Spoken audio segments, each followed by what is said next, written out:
ಅವನೇ ತೆಗೆದ ತಟ್ಟು ಇಲ್ಲಿ ನೋಡಿ ಅವನೇ ತೆಗೆದದ್ದು ದಸರಾದಲ್ಲಿ ದೊಡ್ಡ ಮಣ್ಣಿನ ಗುಡಿ. ಸಮಾಧಿ ಮಾಡಿದ ಸ್ಥಳ ಉಂಟಲ್ಲ ಸರ್, ಅದು ಅವು ಮಾಡಿ ಇಟ್ಟ ಸ್ಥಳ. ಅವನು ಮಾಡಿ ನಾನು ಕೂಡ ಹೋಗ್ಲಿಲ್ಲ, ಒಂದು ಪಿಕ್ಕ ಸಾಕ್ಲಿಲ್ಲ ಸರ್ ನಾನು. ಅವನೇ ಸಮಾಧಿ ಮಾಡಿದ. ಹೌದು, ಅವನೇ ಮಾಡಿದ್ದು ಸರ್. ಎಷ್ಟು ಅಡಿಕೆ ಸಸಿ ನಡ್ಲಿಕ್ಕೆ ಸರ್, ಆದ್ರೆ ಅವ ಅಡಿಕೆ ಸಸಿ ನಡ್ಲಿಕ್ಕೆ ಆಗ್ಲಿಲ್ಲ, ಅವನನ್ನೇ ಇಡುವಾಗ ಆಯ್ತಲ್ಲ ಸರ್. ಅಡಿಕೆ ಸಸಿ ಅಲ್ಲಿ 4 ಹತ್ತೇನ ಅಡಿಕೆ ಆಚೆ ನೆಟ್ಟಿದ್ದಾನೆ ನೋಡಿ ಸರ್. ಅಲ್ಲೇ ಹೌದು, ಅಡಿಕೆ ಇದು ಮಾಡ್ಲಿಕ್ಕೆ ಆಗಲಿಲ್ಲ. ಇಲ್ಲ, ಅವನು ಆ ಗುಡ್ಡ ಅಲ್ಲೇ ಹೋದ್ರೆ ನಿಮಗೆ ತಿಳಿತದೆ. ಅಷ್ಟು ಗುಡ್ಡ ತಟ್ಟು ಮಾಡಿ 4 ಅಡಿಕೆ ಸಸಿ ನಡುವ ಅಮ್ಮ ಅಂತೇಳಿ ಇದು ಮಾಡಿದ್ದು ಮೊನ್ನೆ ದಸರಾ ರಜೆಯಲ್ಲಿ ಸರ್. ಅಡಿಕೆ ಸಸಿಯನ್ನ ಇಲ್ಲಿ ನಡಬೇಕಂತ ಜಾಗ ಮಾಡಿದ್ದ. ಇದೇ ಜಾಗದಲ್ಲಿ ಇವತ್ತು ಅವನನ್ನ ನೀವು ಶವ ಸಂಸ್ಕಾರ ಮಾಡಿದ್ದೀರಾ, ಅಂತಿಮ ದಹನ ಅವನು ಮಾಡಿದ್ದಲ್ಲ ಸರ್. ಅಲ್ಲಿ ಅಯ್ಯೋ, ಇದೆಲ್ಲ ಅಡಿಕೆ ಗಿಡ ಅವನೇ ಬೆಳೆಸಿದ್ದ. ಅಲ್ಲೆಲ್ಲ ಅವು ಅಲ್ಲೇ ಸೈಡ್ ಅಲ್ಲೆಲ್ಲ ಅದೆಲ್ಲ ಅದು ಬೇರೆಯವರದ್ದು. ಸೊ ಇದೆಲ್ಲ ಗಿಡ ನೆಟ್ಟಿದ್ದ. ತುಂಬಾ ಗಿಡ ಕೂಡ ನೆಟ್ಟಿದ್ದಾನೆ. ಅಲ್ಲಿ ಫ್ರೂಟ್, ಡ್ರ್ಯಾಗನ್ ಫ್ರೂಟ್ ನೋಡಿ, ಅಲ್ಲೇ ಹೋಗಿ ನೋಡಿ ಸರ್. ಅದೇ ದಾರಿಯಲ್ಲಿ ಬರ್ಲಿಕ್ಕೆ ಆಗ್ತದೆ ಇಲ್ಲಿ.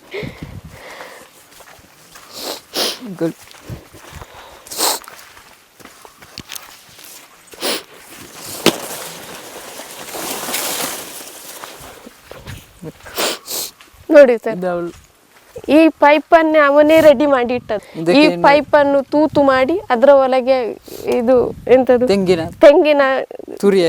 ತೆಂಗಿನ ಇದು ಸಿಪ್ಪೆ ಒಳಗೆ ಉಂಟಲ್ಲ, ಅದನ್ನು ತುರುಕಿಸಿ ಈ ಗಿಡವನ್ನು ನೆಟ್ಟದ್ದು ನೋಡಿ. ನರ್ಸರಿಯಿಂದ ತಂದು ನೆಟ್ಟದ್ದು ಅವನ ದುಡ್ಡಿನ.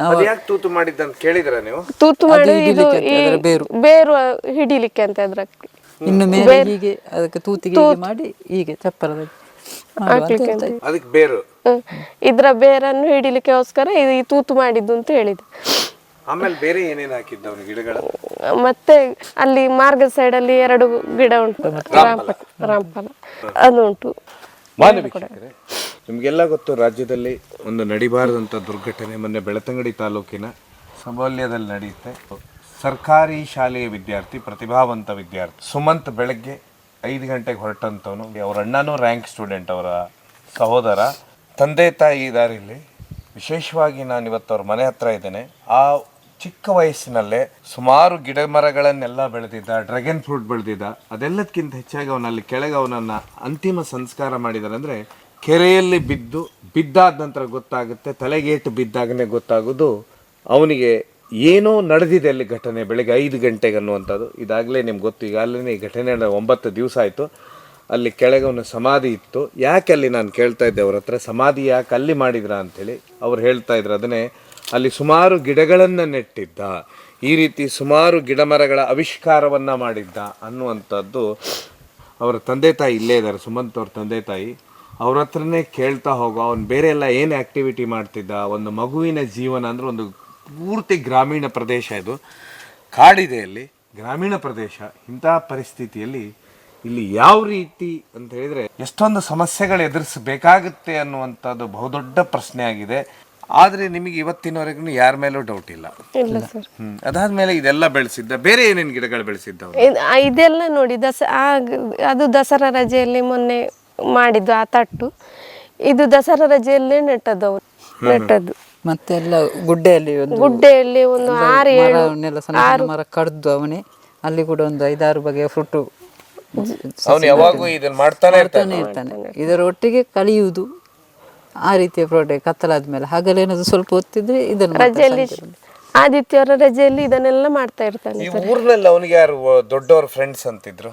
ಇಲ್ಲ, ಅವನಿಗೆ ಫ್ರೆಂಡ್ಸ್, ದೊಡ್ಡವರು ಫ್ರೆಂಡ್ಸ್ ಅಂತ ಹೇಳಿ ಅವನಿಗೆ ಎಲ್ಲರೂ ಫ್ರೆಂಡ್ಸೇ ಸರಿ. ಕರೆದು ಮಾತಾಡ್ತಾ ಇದ್ದ ಹುಡುಗ. ಇದಕ್ಕೆಲ್ಲ ಈ ಗಿಡ ನೀವು ಒಮ್ಮೆ ಇವತ್ತು ಬಂದದ್ದು ನೋಡಿದ್ರೆ ಸಾಕು, ನಮಗೆ ಗೇರುಗಟ್ಟೆಯಲ್ಲಿ ಸಿಕ್ಕಿದ್ರೆ ಕರೆದು ಮಾತಾಡಿ ಅಂತ ಹುಡುಗ ಸರ್. ಸೊ ಆದ್ರೆ ಇವತ್ತಿನ 9 ದಿವಸ ಆದ್ರೂ ಯಾವುದೇ ಸುಳಿವಿಲ್ಲ, ಇಲ್ಲ. ಈ ಪ್ರಾಜೆಕ್ಟ್ ಎಲ್ಲ ಮಾಡ್ಲಿಕ್ಕೆ ಹೆಚ್ಚು ಪ್ರೋತ್ಸಾಹ ಕೊಟ್ಟದ್ದೇ ಅವರ ಇದು ಕೊರಂಜ ಶಾಲೆಯ ಕೃಷ್ಣ ಪ್ರಸಾದ್ ಸರ್.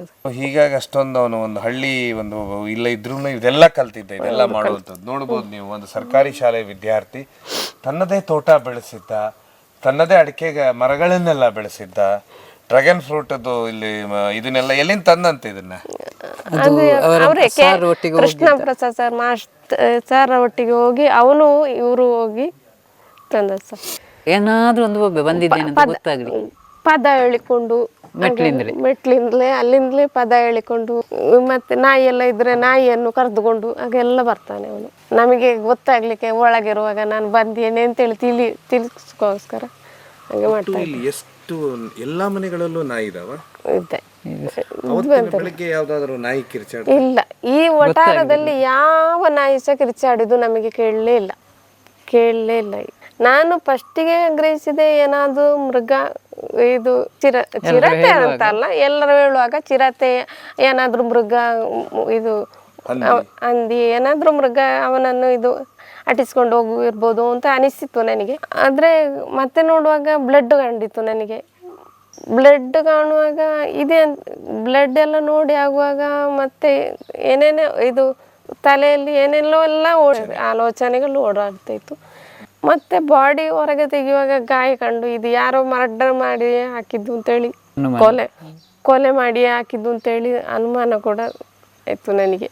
ಯಾಕೆ ಹೀಗಾಯ್ತು ಅಂತೇಳಿ ಎಲ್ಲರೂ ಕೇಳುದು, ಯಾಕೆ ಹೀಗಾಯ್ತು, ಎಲ್ಲರನ್ನೂ ಕರೆದು ಮಾತಾಡುವ ಹುಡುಗನಿಗೆ ಯಾಕೆ ಹೀಗಾಯ್ತು, ದೇವರು ಅಂತೇಳಿ ಹೋಗ್ತಾ ಇರ್ತಾನಲ್ಲ, ಟೀಮ್ ಇದೆ ಹುಡುಕ್ತಾ ಇದ್ದೇವೆ. ಮೇಲೆ ನಿಮ್ಮನೆ ನಾಯಿ ಬರುತ್ತೆ, ಎಲ್ಲೆಲ್ಲಿ ಹೋಗುತ್ತೆ ನಾಯಿ? ಇದು ನಾಯಿ ಬಂತು, ಬರುವಾಗ ಅವರು ಡ್ರೆಸ್ ಕೇಳಿದ್ರು ಒಳಗೆ, ಅವನು ಮೊದಲಿನ ದಿವಸ ಹಾಕಿದ ಡ್ರೆಸ್ ಕೇಳಿದ್ರು. ಕೇಳುವಾಗ ಇದು ನಾನು ಮೊದಲೇ ಆ ಡ್ರೆಸ್ಸನ್ನು ಮುಟ್ಟಿ ಪೊಲೀಸರವರಿಗೆ ಕೊಟ್ಟಿದ್ದೇನೆ ಆಯಿತು. ಅವಾಗ ಹೇಳಿದರು ಅದು ಬೇಡ, ನೀವು ಮುಟ್ಟಿದ್ದೀರಲ್ವಾ ಅಂತ ಹೇಳಿದರು. ಮತ್ತೆ ಅಲ್ಲಿ ಬಚ್ಚಲು ಕೋಣೆಗೆ ಹೋಗಿ ಎಲ್ಲ ಚಡ್ಡಿ ಇತ್ತು ಅವನದ್ದು, ಅದು ತೋರಿಸಿ ಅದನ್ನು ಮತ್ತೆ ಮೂಸಿ, ಇದು ನಾಯಿ ಮೂಸಿ ಅವನು ನಾನು ಎಲ್ಲಿ ಡ್ರೆಸ್ ಇಡ್ತೇನೆ ಅವನಿಗೆ ಆ ಡ್ರೆಸ್ಸಿನ ವರೆಗೆ ನಾಯಿ ಹೋಗಿ ಮತ್ತೆ ಅಲ್ಲೇ ಓಡಿದ್ದು, ಆ ಸ್ಪಾಟಿಗೆ ಓಡಿ. ಬ್ಲಡ್ ಎಷ್ಟುಂಟು ಅಲ್ಲಿವರೆಗೆ ಅಲ್ಲಿಗೆ ಮತ್ತು ಈ ಬಾವಿ ಹತ್ರ ಅಷ್ಟೇ ಓಡಿದ್ದು. ಮುಂದೆ ಹೋಗ್ಲಿಲ್ಲ, ರಸ್ತೆ ಕಡೆ ಹೋಗ್ಲಿಲ್ಲ. ಯಾಕಂದ್ರೆ ನಾಯಿ ಅನ್ನೋದು ಸ್ಟಾರ್ಟಿಂಗ್ ಪಾಯಿಂಟ್ ತೋರಿಸೋದು ಅದೇ ಜಾಗನ, ಅದು ಮುಂದೆ ಹೋಗ್ಲಿಲ್ಲ. ಅದಕ್ಕಿಂತ ಮುಂದೆ ಹೋಗ್ಲೇ ಇಲ್ಲ ಅಂತೆ. ನಾನಿಲ್ಲ ಇದ್ದೆ ಆವಾಗ, ಅದಕ್ಕಿಂತ ಮುಂದೆ ಹೋಗ್ಲಿಲ್ಲ ಅಂತೆ. ಅಲ್ಲಿಂದ ಇಲ್ಲಿಗೆ ಅಷ್ಟೇ ಹೋಗ್ತದೆ ಹೊರತು ಹೋಗ್ಲೇ ಇಲ್ಲ, ಹೋಗ್ಲೇ ಇಲ್ಲ. ಸೊ ಈ ರೀತಿ ವಿದ್ಯಾರ್ಥಿ ಯಾಕೆ ನಿಗೂಢವಾಗಿ ಅವನ ಇದಾಯ್ತು ಅನ್ನುವಂಥದ್ದು ಈಗ ಬಹುದೊಡ್ಡ ಪ್ರಶ್ನೆ. ಆದಷ್ಟು ಬೇಗನೆ ಪೊಲೀಸ್ ಇಲಾಖೆ ಯಾರು ಇಲ್ಲಿ ಇದ್ದಾರೆ, ಈ ಒಂದು ಕೇಸ್ನಲ್ಲಿ ಯಾರಿದ್ದಾರೆ ಅವ್ರನ್ನ ಹಿಡಿಲೇಬೇಕಾಗತ್ತೆ ಅಂತ ಹೇಳಿ ಅವ್ರ ತಂದೆ ತಾಯಿಗೆ ಆಗ್ರಹಿಸ್ತಾ ಇದ್ದಾರೆ. ಅದ್ ನೋಡುವ ಸರ್ಕಾರ ಯಾವಾಗ ಇದನ್ನ, ಆಗ್ಲೇ 9 ದಿವಸ ಆಯ್ತು, ಇಲ್ಲಿವರೆಗೂ ಯಾವುದೇ ಸುಳಿವಿಲ್ಲಂತೆ. ನಿಮ್ಗೂ ಯಾವುದೇ ರೀತಿಯ ಸುಳಿವು ಕೊಟ್ಟಿಲ್ಲಲ್ಲ ಇವ್ರೆ ಹೇಳಿ. ಮುಂದೆ ಏನ್ ಮಾಡುತ್ತೆ ಸರ್ಕಾರ? ಉನ್ನತ ತನಿಖೆಗೆ ಕಳಿಸುತ್ತಾ? ನ್ಯಾಯ ಕೊಡಿಸ್ತೇವೆ ಅಂತ ಹೇಳ್ತಾ ಇದ್ದಾರೆ ಸರ್. ಉನ್ನತ ತನಿಖೆಯನ್ನ ಇದನ್ನ ಆಗ್ರಹಿಸ್ತಾರ ಅಥವಾ ಏನಾಗಿತ್ತು ಅವತ್ತು ಬೆಳಗ್ಗೆ ಅನ್ನೋದು ಇವತ್ತಿನವರೆಗೂ ನಿಗೂಢವಾಗಿ ಇದಕ್ಕೆ ಯಾವ ಉತ್ತರನೂ ಸಿಗ್ತಾ ಇಲ್ಲ. ಅವತ್ತು ಬೆಳಗ್ಗೆ 5ರಿಂದ 5:30 ಮಧ್ಯ ಇರ್ಬೋದಂತೀರ, 5ರಿಂದ 5:30 ಮಧ್ಯ ನಡೆದಂತ ನಿಗೂಢ ಯಾರಿಗೂ ಗೊತ್ತಿಲ್ಲ, ಏನದಕ್ಕೆ ಸುಳಿವಿಲ್ಲ ಅಂತಾರೆ ತಂದೆ ತಾಯಿ. ಕೇಳ್ತಾ ಹೋಗುವ ಇಬ್ರು ದೊಡ್ಡ ಮಗ ಮತ್ತು ಸಣ್ಣ ಮಗ, ಈ ಡಿಸೈನ್ ಎಲ್ಲ ಸಣ್ಣ ಮಗ, ಅಂದ್ರೆ ಪಾದ ದೊಡ್ಡ ಮಗ ಮಾಡಿದ್ದು, ಪಾದ ಒಂದು ಮಾಡಿದ್ದ ನಿಂಬದಿ ಇಲ್ಲಿ. ಇದು ಅವನೇ ತಯಾರಿಸಿದ್ದು, ಸುಮಂತ್ ಮತ್ತು ಸುದರ್ಶನ್ ದೊಡ್ಡ ಬರಿತಾನೆ. ಇಲ್ಲಿ ದೊಡ್ಡ ಮಗ ಇಲ್ಲಿ ಕೂತ್ಕೊಳ್ತಾನೆ, ಇಲ್ಲಿ ಕೂತ್ಕೊಂಡು ಬರಿತಾ ಇರ್ತಾನೆ, ಇಲ್ಲಿ ಕೂತ್ಕೊಂಡು ಈಗ ತಿರುಗಿ ಬರಿತಾನೆ. ಏನು ಪೊಲೀಸರ ತನಿಖೆ ಯಾವ ರೀತಿ ನಡೀತಾ ಇದೆ? ತನಿಖೆ ಉತ್ತಮ ರೀತಿಯಲ್ಲಿ ಮಾಡ್ತಾ ಇದ್ದಾರೆ. ಅವರು ಬರ್ತಾರೆ, ಎಲ್ಲ ತನಿಖೆ ಮಾಡ್ತಾರೆ, ಅಲ್ಲೆಲ್ಲ ಇದ್ದಾರೆ ಅವರು, ಹುಡುಕಾಟ ಮಾಡ್ತಾ ಇದ್ದಾರೆ ಅವರು, ಅವರ ಪ್ರಯತ್ನ ಮಾಡ್ತಾ ಇದ್ದಾರೆ ಅವರು. ನಿಮ್ಗೆ ಯಾರು ಬಂದು ಏನು ಕೇಳಲಿಲ್ವಾ ಈ ರೀತಿ ಆಯ್ತು? ಈಗ ಒಟ್ಟು ಯಾರ್ಯಾರ್ದು ಎನ್ಕ್ವೈರಿ ಆಯ್ತಂತೆ? ಎನ್ಕ್ವೈರಿ ನಮ್ಮನ್ನು ಮೊನ್ನೆ ಎನ್ಕ್ವೈರಿ ಮಾಡಿದ್ದಾರೆ. ಅಲ್ಲಿ ನಾವು ಬಂದಿದ್ದೇವೆ, ನಮ್ಮ ಮನೆ ಎಲ್ಲರನ್ನು ಮಾಡಿದ್ದಾರೆ. ನನ್ನನ್ನು, ನನ್ನ ಮಿಸ್ಸಸ್ಸನ್ನು, ತಂದೆಯನ್ನು, ಮತ್ತು ನನ್ನ ದೊಡ್ಡ ಹುಡುಗನನ್ನು, ಮತ್ತು ನನ್ನ ಇಲ್ಲಿರುವ ಭಾವ ಇದ್ದಾರಲ್ಲ ಅವರನ್ನು ಮಾಡಿದ್ದಾರೆ, ಮಿಸ್ಸಸ್ಸನ್ನು.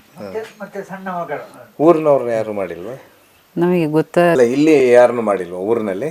ಗೊತ್ತಿಲ್ಲ ಸರ್, ಅದು ಗೊತ್ತಾಗ್ತಿಲ್ಲ. ಇದು ಫ್ಲೈಟಿಗೆ ಹೋಗ್ಬೇಕಾಗಿತ್ತು, ಫ್ಲೈಟ್ನಲ್ಲಿ ಟಿಕೆಟ್ 5 ತಾರೀಕಿಗೆ ಟಿಕೆಟ್ ಮಾಡಿದ್ದಾರೆ ಇಲ್ವ ಅಂತ ಗೊತ್ತಿಲ್ಲ. ಮಾಸ್ಟರ್ಗಳಿಗೆ ಗೊತ್ತದು, ಅವರ ಮಾಸ್ಟರ್ ಇದ್ದಾರೆ, ಅವರಿಗೆ ಗೊತ್ತಿದೆ. 5 ತಾರೀಕಿಗೆ ಹೋಗುವಾಗ ಫ್ಲೈಟಲ್ಲಿ, ಬರುವಾಗ ಟ್ರೈನಲ್ಲಿ ಬರುವುದು ಅಂತ ಹೇಳ್ತಾ ಇದ್ದ. ಹೌದು, ಕೃಷ್ಣ ಪ್ರಸಾದ್ ಸರ್. ಆ ಸ್ಕೂಲ್ನಲ್ಲಿ ಮೊನ್ನೆ ಹೋದ ವರ್ಷನೇ ಬಿಡ್ತಾನ ಅವನು? ಹೋದ ವರ್ಷನಿದ್ದ. ಯಾಕೆ? 8ನೇ ತರಗತಿವರೆಗೆ ಅಲ್ಲಿ ಇದೆ. ಲಾಸ್ಟ್? ಅಲ್ಲಿ ಲಾಸ್ಟ್ 8, 9ಕ್ಕೆ ಹೈಸ್ಕೂಲ್ ಹೋಯ್ತು. ಈ ಪ್ರಾಜೆಕ್ಟ್ 8ನೇಯಲ್ಲೇ ಪ್ರಾರಂಭ ಆಗಿತ್ತು ಅವರು ಈಗ ನಾಲ್ದು ಹೋಗುವಂಥದ್ದು.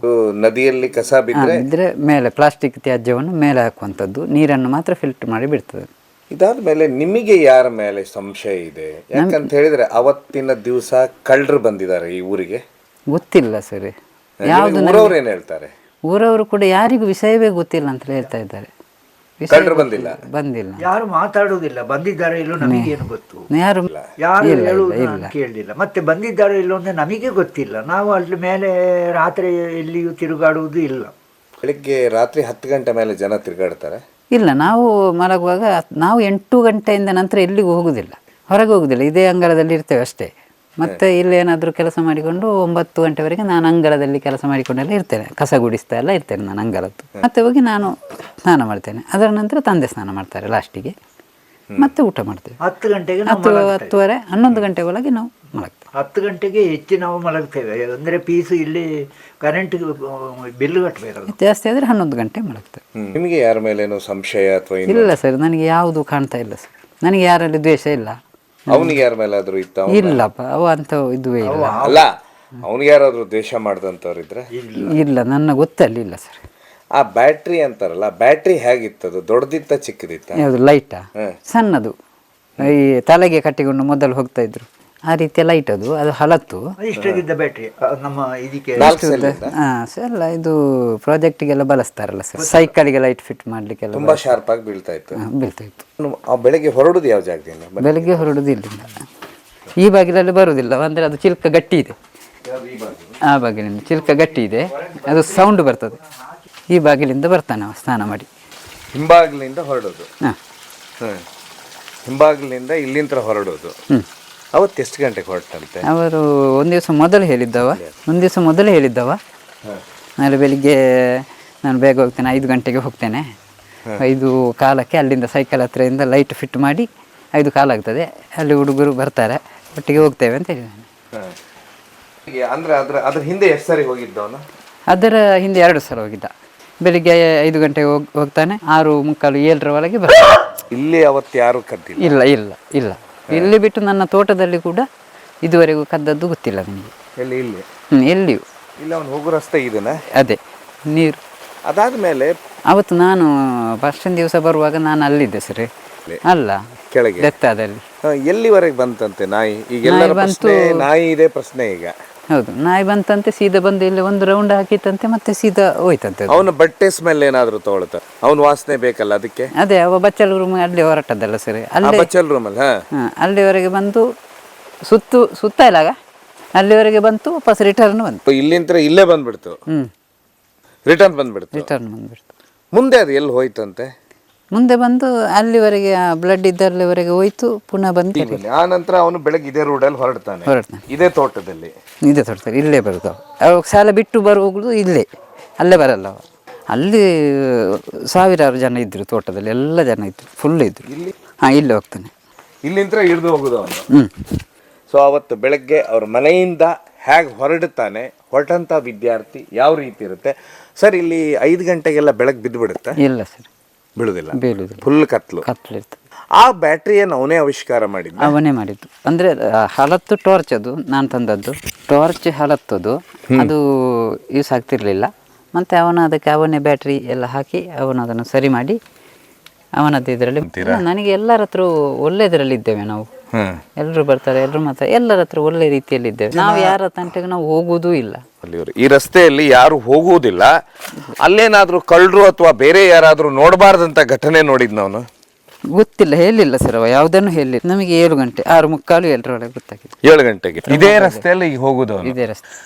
ಏನು ಫೋನ್ ಮಾಡ್ತಾನೆ? ಏನು ಸುಮಂತ್ ಬರಲಿಲ್ಲ ಅಂತ ಹೇಳಿ ಫೋನ್ ಮಾಡ್ತಾನೆ. ನಾನಲ್ಲ ಫೋನ್ ತೆಗೆದದ್ದು, ಮಿಸ್ಸಸ್ಸು. ನಾನು ಮಲಗಿದ್ದೆ. ಅವಾಗ ಅವಳು ಹೇಳಿದ್ರು ಬಂದಿದ್ದಾನೆ, ಬೆಳಿಗ್ಗೆದ್ದು ಹೋಗಿದ್ದಾನೆ ಅಂತೇಳಿ ಹಾಸಿಗೆ ನೋಡಿದ್ರು ಹೋಗಿ. ದೊಡ್ಡ ಮಗ ಮಲಗಿರ್ತಾನೆ ಅಲ್ಲಿ, ಅವ ಇಡೀ ಮುಸ್ಕಾಗಿ ಮಲಗಿರ್ತಾನೆ ಅಲ್ಲಿ. ಅವನು ಕೂಡ ಇಟ್ಟಂಥ ಡ್ರೆಸ್ಸು ಇಲ್ಲ, ಸ್ನಾನ ಮಾಡಿ ಕಲಚಿಟ್ಟ ಡ್ರೆಸ್ಸು ತಂದು ಒಳಗೆ ಇಟ್ಟಿದ್ದಾನೆ. ಮಿಷನ್ ಇದ್ದೆ ಅಲ್ಲಿ ಒಂದು ಟೈಲರಿಂಗ್, ಅದರ ಮೇಲೆ ಇಟ್ಟಿದ್ದಾನೆ. ಹಾಗೆ ಮತ್ತೆ ನಾನು ಎದ್ದು ಓಡಿದೆ, ಹುಡುಕಾಟ ಮಾಡಲಿಕ್ಕೆ ಓಡಿದೆ. ನೀವು ಇದೇ ರಸ್ತೆಯಲ್ಲಿ ಹೋಗ್ತೀರಾ? ಇದೇ ರಸ್ತೆಯಲ್ಲಿ ಓಡಿದೆ. ಹೋದಾಗ ಅಲ್ಲಿ ಯಾರಾದರೂ ಇದ್ರ? ಯಾರು ಇರಲಿಲ್ಲ. ಎಲ್ಲಿ? ಬಾವಿ ಹತ್ರ ಯಾರು ಇಲ್ಲ. ಗೇರುಕಟ್ಟೆವರೆಗೆ ಹೋದೆ ನಾನು. ಸಿಟಿವರೆಗೆ ಓಡಿಕೊಂಡೇ ಹೋದೆ. ಮೊಬೈಲ್ ಕೂಡ ಬಿಟ್ಟು ಹೋಗಿದ್ದೆ ನಾನು, ಎದ್ದು ಓಡಿದ್ದೆ. ನೀವು ಯಾರ ಹತ್ರ ಹೇಳಲೇ ಅಲ್ವಾ? ಮಿಸ್ಸಸ್ಸಿಗೆ ಹೋಯ್ತು. ಮಿಸ್ಸಸ್ ಒಬ್ಬ ಹೋಗಲೇ ನಾನು ಎದ್ದು ಓಡಿದ್ದೆ ಇಮಿಡಿಯೇಟ್. ಅಂದರೆ ನಮಗೆ ಅವ ದೇವಸ್ಥಾನಕ್ಕೆ ಹೋದಲ್ಲ ಸರ್, ಎಲ್ಲಾದರೂ ಇರ್ಬೋದು ಅಂತ ಹೇಳುವಂಥ ಒಂದು ಭಾವನೆ ನಮಗಿತ್ತು. ಹುಡುಕಾಡಿ ತಕ್ಷಣ ಇನ್ಫಾರ್ಮೇಷನ್ ಊರಿನವ್ರು ಕೊಟ್ಟಿದ್ದಾರೆ, ಅವರಿಗೆ ಮಿಸ್ ಕಂಪ್ಲೇಂಟ್ ಕೊಟ್ಟಿದ್ದಾರೆ. ಪೊಲೀಸರು ಎಷ್ಟು ಗಂಟೆ ಬಂದರು? ಒಂದು 8:30 9 ಗಂಟೆಗೆ ಬಂದಿದ್ದಾರೆ ಸರ್. ಆನಂತರ ಫಾರೆನ್ಸಿಕ್ ಸೋಕೋ ಟೀಮ್ ಎಲ್ಲ ಅದೆಲ್ಲ 10 ಗಂಟೆಗೆ 10:30 ಒಳಗೆ ಎಲ್ಲ ಬಂದಿದ್ದಾರೆ ಸರ್. ಟೀಮ್ ಬಂತು ಒಡನೆ ಇದು ಮಾಡಿದ್ದಾರೆ ಅವರು. ಆಗ ಈ ಜಾಗದಲ್ಲಿ ಎಷ್ಟು ಜನ ಓಡಾಡಿದ್ದಾರೆ? ಆವಾಗ ಒಂದು 500-600 ಜನರ ಅಂದಾಜು ಓಡಾಡಿದೆ. ಹೀಗಾಗಿ ನಾಯಿಗೆ ಇದು ಸಿಕ್ಕಿಲ್ಲ ಎಂತ ಗೊತ್ತಿಲ್ಲ ಸರ್, ಅದರ ಬಗ್ಗೆ ನನಗೆ ಅಷ್ಟು ಗೊತ್ತಿಲ್ಲ ಅಲ್ಲ ಸರ್. ಅಲ್ಲ, ನಾಯಿ ಬಂದಿದೆನಾ? ಬಂದಿದೆ. ಅದು ಎಲ್ಲಿವರೆಗೆ ಹೋಯ್ತು ಕೊನೆಯದಾಗಿ ಬಾವಿ ಹತ್ತಿರವರೆಗೆ ಹೋಗಿದೆ ವಾಪಸ್. ಅದೇ ಲಾಸ್ಟ್, ಮುಂದೆ ಹೋಲೇ ಇಲ್ಲ. ಈ ದಾರಿಯಲ್ಲಿ ಬ್ಲಡ್ಡಿನ ಇದಿತ್ತು, ಕೋಟಗಳಿತ್ತು ದೂರ. ಮತ್ತೆ ಕೆರೆಯ ಹತ್ತಿರ ಒಂದು ಕಲ್ಲಿಗೆ ಒಂದು ಬ್ಲಡ್ ಇತ್ತು, ಅಲ್ಲಲ್ಲಿ ಇತ್ತು ದೂರ ಒಂದು ಹನಿ, ಒಂದೊಂದು ಹನಿ ಬಿದ್ದಾಗೆಲ್ಲ ಇತ್ತು. ಅನಿಸ್ತದೆ, ಆದರೆ ನಾವು ಎಂತ ಹೇಳಲಿಕ್ಕೆ ಆಗುದಿಲ್ಲ, ತನಿಖೆಯಲ್ಲೇ ಗೊತ್ತಾಗಬೇಕು ಹೊರತು. ಅಲ್ಲ ಎಳೆದಿದ್ದಾರಂತೇಳಿ ಅದು ನಾನು ಅವತ್ತು ಅಷ್ಟೊಂದು ಇದು ಮಾಡಲಿಲ್ಲ. ನಾನು ಅದು ಇದರಲ್ಲಿದ್ದೆಲ್ಲ ಸರಿ, ತಲೆ ಬಿಸಿಯಲ್ಲಿದ್ದೆ, ಪಕ್ಕದಲ್ಲಿದ್ದೆ. ಕೆರೆ ಬಾವಿಯ ಕೆರೆ ಇತ್ತಲ್ಲ, ಕೆರೆಯಲ್ಲಿ ಕಲ್ಲು ಕಟ್ಟಿದ್ದುಂಟು. ಆ ಕಲ್ಲಿನ ಒಂದು ಇದಕ್ಕೆ ಇತ್ತು ಅಷ್ಟೇ, ಸ್ವಲ್ಪ ಜಾಸ್ತಿ ಇತ್ತು, ತುಂಬ ಅಂತಲ್ಲ.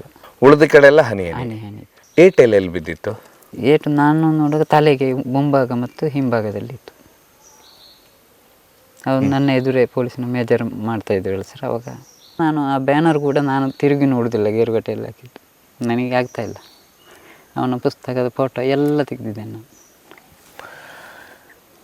ಈಗ ಎದ್ದದ್ದು ಅವತ್ತು ನನ್ನ ಹೆಂಡತಿ, ಅದು ದೊಡ್ಡ ಮಗನಿಗೆ ಕಾಲೇಜ್ ಕಲಿಸಲಿಕ್ಕೆ 6 ಗಂಟೆಗೆ ಹೇಳ್ತಾಳೆ. ಇವನು 5 ಗಂಟೆಗೆ ಹೊರಟೋಗ್ಬಿಟ್ಟಿದ್ದಾನೆ. ಇವನು 5 ಗಂಟೆ ಹೊರಟಿರ್ಬೋದು ಯಾವತ್ತಿನಾಗಿ. ನಾವಿದ್ದೆಲ್ಲಿಲ್ಲ. ನೀವೆದ್ದೇ ಇಲ್ಲ? ಯಾರು ಇಲ್ಲ, ಯಾರಿಗೂ ಗೊತ್ತಿಲ್ಲ. ನಾವು ಯಥಾಸ್ಥಿತಿ ಅಂತ ಹೋಗಿ ಬರ್ತಾನೆ ಅಂತೇಳಿ ನಾವು ಆಲೋಚನೆ ಮಾಡಿದ್ದೆವು. ಆಮೇಲೆ ಮನೇಲಿ ಯಾರ್ಯಾರು ಇದ್ರು ಅವತ್ತು ರಾತ್ರಿ? ನಾನು, ತಂದೆ, ನನ್ನ ಹೆಂಡತಿ, ದೊಡ್ಡ ಮಗ, ಸಣ್ಣ ಮಗಳು ಮತ್ತು ನನ್ನ ಭಾವ ಇದ್ದರು. ಹೆಂಡತಿಯ ದೊಡ್ಡಪ್ಪನ ಮಗ. ಮತ್ತೆ ಯಾರಿಗೂ ಗೊತ್ತೂ ಇಲ್ಲ ಇದು? ಇಲ್ಲ. ಅವನು ಹೇಳೂ ಇಲ್ಲ, ಏನಿಲ್ಲ. ಅದು ಎಷ್ಟನೇ ಸರಿ ಅದವನು ಇದಕ್ಕೆ ಹೋಗೋದು? 3ನೇ ಸಲ. ಇದು ಲಾಸ್ಟ್ ಕೊನೆಯ ಧನುಪೂಜೆ ಅಲ್ಲ ಸಂಕ್ರಮಣ. ಯಾಕೆ ಅಷ್ಟು ದೂರ ಹೋಗ್ಲಿಕ್ಕೆ ಬಿಡ್ತೀರಂತೇಳಿ ಜನರ ಪ್ರಶ್ನೆ ಇರುತ್ತೆ. ಜನರ ಪ್ರಶ್ನೆ ಎಂತ ಅಂತ ಹೇಳಿದರೆ, ನಾನು ಹೋಗೋದು ಬೇಡ ಅಂತ ಪ್ರಥಮವಾಗಿ ಹೇಳಿದ್ದೆ. ಅವ ಹೇಳಿದ, ಅಪ್ಪ ಅಲ್ಲಿಗೆ 3 ಜನ ಬರ್ತಾರೆ, ಅಲ್ಲಿವರೆಗೆ ನಾನು ಯಾವಾಗಲೂ ಹೋಗುವ ದಾರಿ, ನೀವು ಯಾಕೆ ಹೆದರ್ತೀರಿ? ಯಾವಾಗಲೂ ಹೋಗ್ತಾ ಬರ್ತೇನೆ ನಾನು. 8 ಗಂಟೆ ರಾತ್ರಿ ಲೈಟ್ ಫಿಟ್ ಮಾಡಲಿಕ್ಕೆ ಎಲ್ಲರೂ ಒಮ್ಮೊಮ್ಮೆ ಹೋಗ್ತಾ ಇದ್ದ. ಮತ್ತು ನನ್ನನ್ನು ನೀವು ಅಷ್ಟೊಂದು ಇದು ಮಾಡೋದು ಎಂಥದ್ದು? ಅಷ್ಟೆಲ್ಲ ಮಾತಾಡ್ತಿದ್ದ, ಒಳ್ಳೆ ಚುರುಕಿದ್ದ, ಧೈರ್ಯದಲ್ಲಿ ಹೋಗ್ತಾ ಇದ್ದವ. ಮತ್ತು ಇಲ್ಲಿ ಅಂಥ ರೀತಿಯ ಘಟನೆಗಳು ಇದಕ್ಕಿಂತ ಮೊದಲು ಯಾವುದು ಆಗಿರಲೂ ಇಲ್ಲ. ಧೈರ್ಯದಲ್ಲಿ ನಾವು ಎಷ್ಟು ಗಂಟೆ ರಾತ್ರಿ ಕೂಡ ತೋಟಕ್ಕೆ ಇದ್ದು ನೀರು ಹಾಕ್ತಾ ಇದ್ದೆವು. ಅದು ನಂದು ಮೂಲ ಚಟುವಟಿಕೆನೇ ಕೃಷಿ. ನಂದು ಕೃಷಿ. ನಾನು ಇಲ್ಲಿಗೆ ಬಂದು 13 ವರ್ಷ ಆಯಿತು. ಇದ್ರ ಮೊದಲೆಲ್ಲಿದ್ರ? ಮೊದಲು ಕಾಸರಗೋಡು ಬಾಯರಲ್ಲಿದ್ದೆ. ಕೃಷಿಗೋಸ್ಕರನೇ ಬಂದ್ರೆ ಇಲ್ಲಿಗೆ? ಅಲ್ಲ, ಅಲ್ಲಿ ಕೃಷಿ ಇತ್ತು, ಮತ್ತು ಅಲ್ಲಿ ಸೌಕರ್ಯ ಇರಲಿಲ್ಲ. ನದಿ ಒಂದಿತ್ತು, ಅದಕ್ಕೆ ಸಂಕ ಇಲ್ಲ, ಸೇತುವೆ ಇಲ್ಲ, ಮತ್ತು ಮಕ್ಕಳು ದೊಡ್ಡದಾದ ಮೇಲೆ ಶಾಲೆಗೆ ಕಲಿಸಲಿಕ್ಕೆಲ್ಲ ಕಷ್ಟ ಅಂತೇಳಿ ಇಲ್ಲಿ ಶಾಲೆ ಎಲ್ಲ ಹತ್ತಿರ ಇದೆಲ್ಲ, ಎಲ್ಲ ಕಡೆ ಒಂದೇ ಕಡೆ ಇದೆ. ನೀವು ಕಾಸರಗೋಡಿನಲ್ಲೂ ಕನ್ನಡ ಶಾಲೆಗೆ ಕಳಿಸ್ತಾ ಇದ್ರೆ? ಕನ್ನಡ ಶಾಲೆ. ಅಲ್ಲಿ ನಿಮ್ಮ ದೊಡ್ಡ ಮಗ? ದೊಡ್ಡ ಮಗ ಅಲ್ಲಿ ಪೆರ್ಲದಲ್ಲಿ ಹೋಗ್ತಾ ಇದ್ದ. ಒಮ್ಮೆ 1ದಿನಕ್ಕೆ ಇಲ್ಲಿಗೆ ಹಾಕಿತ್ತು ನಾವು ದೊಡ್ಡವನನ್ನು. 1ನೇ ಕ್ಲಾಸ್ ಇಲ್ಲೇ ಓದು, ಕೊರಂಜ ಶಾಲೆಗೆ ಓದು. ಈ ಮಗ ಓದಲ್ಲಿ ಓದು. 3 ಮಕ್ಕಳು ಕೂಡ. ಅದೆಲ್ಲದಕ್ಕಿಂತ ಹೆಚ್ಚಾಗಿ ಮಕ್ಕಳಿಗೆ ಇಲ್ಲಿ ಆಟ ಆಡ್ಲಿಕ್ಕೆ ಯಾರಿಲ್ಲ, ಒಂದು ಮಕ್ಕಳು ಇಲ್ಲ, ಬೇರೆ ಮಕ್ಕಳೇ ಇಲ್ಲ ಇಲ್ಲಿ ಆಟ. ಅವರೇ 3 ಜನ ಅದೇ ಅಂಗಳದಲ್ಲಿ ಸಂಜೆ ಒಂದು ಹೊತ್ತು ಸ್ವಲ್ಪ ಹೊತ್ತು ಆಟ ಆಡ್ತಾರೆ 3 ಕೂಡ. ಇಲ್ಲ, ಮಕ್ಕಳೇ ಇಲ್ಲ ಅವನಿಗೆ. ಇಲ್ಲಿಂತಲ್ಲ, ಅಲ್ಲಿ ಇರಲಿಲ್ಲ. ದೊಡ್ಡ ಮಗ ಕೂಡ, ಸಣ್ಣ ಮಗ, ಅದೇ ನನ್ನ 3 ಮಕ್ಕಳು ಆಟ ಆಡ್ತಾ ಇದ್ದದ್ದು. ನಾವು ಕೂಡ ಆಟ ಆಡಲಿಕ್ಕೆ ನನಗೂ ಕೂಡ ಟೈಮ್ ಸಿಕ್ಕಲಿಲ್ಲ. ನಾನು ಕೆಲಸದ ಬಿಸಿಯಲ್ಲೇ ಇದ್ದೆ. ಕೆಲಸಕ್ಕೆ ಜನ ಮಾಡಿ ನಾನು ಕೆಲಸ ಮಾಡೋದಿಲ್ಲ, ಇದರಲ್ಲಿ ನನಗೇನು ಉಳಿಯೋದಿಲ್ಲ. ಅದಕ್ಕೆ ನಾನು ಮತ್ತು ಮಿಸಸ್ಸಿಗೆ ಕೆಲಸ ಮಾಡೋದಿದ್ದೆ. ಈಗ ಒಮ್ಮೊಮ್ಮೆ ಗೊಬ್ಬರ ಹೊರಲಿಕ್ಕೆಲ್ಲ ಇದ್ದರೆ ಭಾವನನ್ನು ಈಗ ಯಾರನ್ನಾದರೂ ಕರೆಯೋದು. ಬಾವೆಲ್ಲ ಏನಾದರೂ ಕೆಲಸ ಇದ್ದರೆ ಬರ್ತಾರೆ, ಕರೆದರೆ ಬರ್ತಾರೆ.